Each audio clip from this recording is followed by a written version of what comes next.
इस क्वेश्चन में कह रहा है find the smallest number by which 2925 must be divided.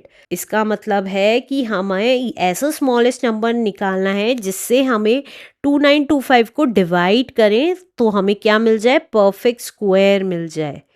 Also find the square root of the perfect square so obtain. तो जो नंबर आएगा उसका भी हमें ये बताना है कि वो किस नंबर का परफेक्ट स्क्वायर है।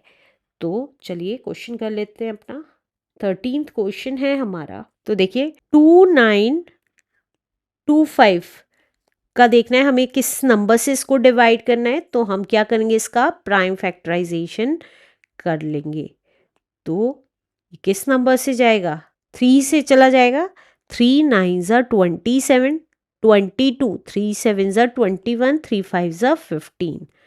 अगेन 3 से चला जाएगा। 3 3 ज़ा 9, 3 2 ज़ा 6 एंड 3 5 ज़ा 15। अब ये किससे जाएगा, ये 5 से जाएगा। 5 6 ज़ा 30 एंड 5 5 ज़ा 25। अगेन 5 से चला जाएगा। 5 1 ज़ा 5, 5 3 ज़ा 15। अब ये 13 से जाएगा। 13 1 ज़ा 13। तो प्राइम फैक्टराइजेशन क्या आ गया, 3 इंटू 3 इंटू 5 इंटू 5 इंटू 13। तो अब अगर आप देखेंगे 3 का भी पेयर बन रहा है, 5 का भी पेयर बन रहा है, लेकिन 13 का कोई पेयर नहीं बन रहा है। तो हम यहाँ लिख सकते हैं 2925 मस्ट बी डिवाइडेड बाय, क्योंकि क्वेश्चन में डिवाइडेड बोल रहा था इसलिए डिवाइडेड बाय 13 टू गेट अ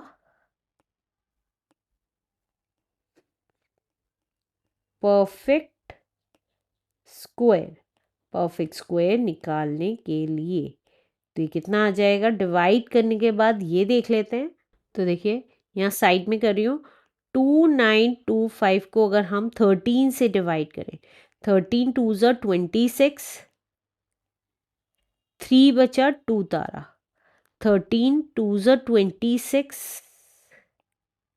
तो ये कितना बचा, 12 में से 6 गए 6 और 5 उतार लिया। 13 5 ज़ा 65। तो ये कितना आ गया, 225 आगे डिवाइड करने के बाद। तो यहाँ पे लिख देते हैं 2925 को अगर हम 13 से डिवाइड करते हैं तो हमारा कितना आ जाता है, दैट इज 225। तो अब अगर हम स्क्वायर रूट निकालते हैं 225 का तो क्या आ जाएगा स्क्वायर रूट में। देखिए हमने इस 13 से तो डिवाइड कर दिया तो इसको हटा दिया तो बाकी के नंबर्स आ जाएंगे।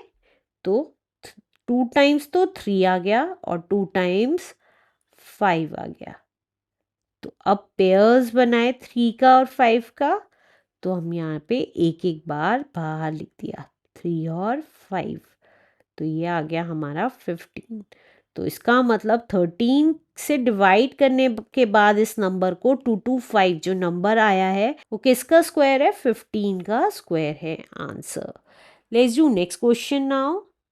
नेक्स्ट क्वेश्चन में कह रहा है 1 2 2 5 plants are to be planted in a garden in such a way that each row contain as many plant as the number of rows। देखिए वो कह रहा है 1 2 2 5 plants, इतने plants गार्डन में प्लांट किए गए, इस तरीके से प्लांट किए गए कि उसकी रोज जो हैं वो उतनी हैं जितनी की एक रो में प्लांट्स हैं। फिर से समझा रही हूँ, ये उतनी रो हैं, मान लीजिए यहाँ पे 4 प्लांट्स हैं तो 4 ही रोज हैं। इस तरीके से प्लांट्स सजाए गए।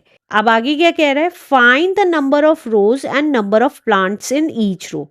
हमें नंबर ऑफ रोज निकालने हैं और नंबर ऑफ प्लांट्स निकालने हैं हर एक रो में।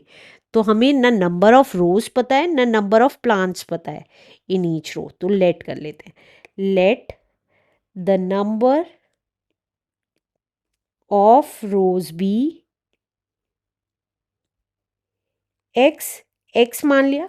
अब वो कह रहा है उतने ही प्लांट हैं हर एक रो में जितने की नंबर ऑफ रोज हैं। तो अगर नंबर ऑफ रोज एक्स हैं तो प्लांट्स इन ईच रो कितना होगा, ईच रो भी x ही होगा, राइट। अब 1 to 2 5 total number of plants हैं, तो नंबर ऑफ रोज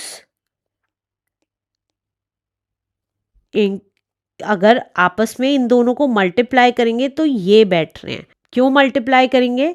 देखिए मैंने आपको बताया ये 4 रोज हैं और 4 रोज में 4 प्लांट हैं। अगर हम 4 कैलकुलेट करें, 4 + 4 8 + 4 12 + 4 16, और या तो हम अलग अलग ऐड करके करें, या हमें पता ही है इसमें 4 है और 4 ही रोज हैं, तो 4 × 4 16 होता है, तो डायरेक्टली निकल जाएगा। तो वही कर रही हूँ, नंबर ऑफ रोज को मैं प्लांट्स इन ईच रो से मल्टीप्लाई कर रही हूँ, ईच रो से, तो वो किसके इक्वल आ जाएगा? टोटल नंबर ऑफ प्लांट्स के इक्वल आ जाएगा।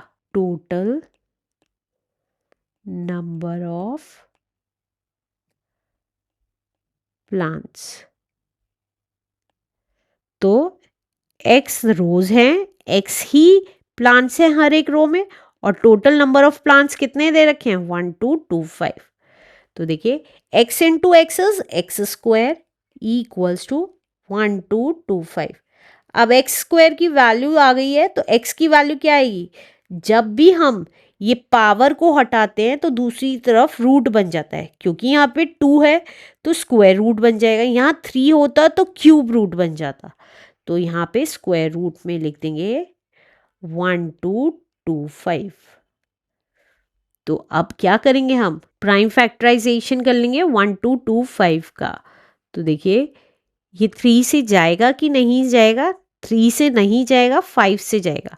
5 2 ज़ा 10, 5 4 ज़ा 20, 5 5 ज़ा 25, अगेन 5 से गया, 5 4 ज़ा 20, 5 9 ज़ा 45। अब 7 से चला गया, 7 7 ज़ा 49 एंड 7 1 ज़ा 7। तो x की वैल्यू निकाल लेंगे, तो स्क्वायर रूट में देखिए यही सारा प्राइम फैक्टराइजेशन लिख देंगे। कौन सा? 5 × 5 एंड 7 × 7। अब दो दो के पेयर्स बनाए सेम नंबर के और एक बार बाहर लिख दिया। x कितना आ गया? 5 × 7 दैट इज 35। तो हमें पता चल गया x किसे माना था? नंबर ऑफ रोज को, और प्लांट से ईच रो को। तो हमें पता चल गया नंबर ऑफ रोज आ गई, दैट इज 35, और प्लांट्स in